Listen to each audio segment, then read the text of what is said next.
আমাৰ অসমৰ লগতে আজি কলিয়াবৰ ৰাজচক্ৰৰ অন্তৰ্গত আমাৰ কলিয়াবৰ চাৰ্জতো চেঞ্চাছ 2027ৰ হাউচ লিষ্টিং অপাৰেশ্যনৰ আজি প্ৰথম দিন।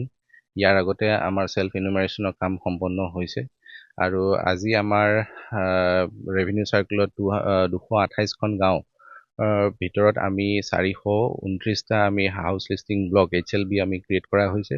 সেই HLBত কাম কৰিবৰ বাবে আমাৰ এনুমাৰেটৰ 411 এনুমাৰেটৰ আৰু 72 ছুপাৰভাইজাৰ আমাৰ ট্ৰেইনিঙৰ পিছত তেওঁলোকক নিয়োগ কৰা হৈছে। ইতিমধ্যে তেওঁলোকে বিভিন্ন গাঁৱত বিভিন্ন অঞ্চলত গৈছে আৰু আজিৰ পৰা তেওঁলোকে হাউচ লিষ্টিং অপাৰেশ্যনৰ কাম আৰম্ভ কৰিছে।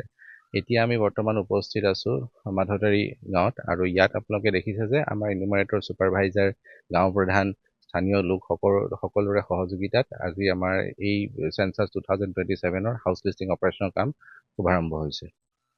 যিকোনো খবৰৰ বাবে যোগাযোগ কৰক 9181 307 221 আমাৰ এই নম্বৰত।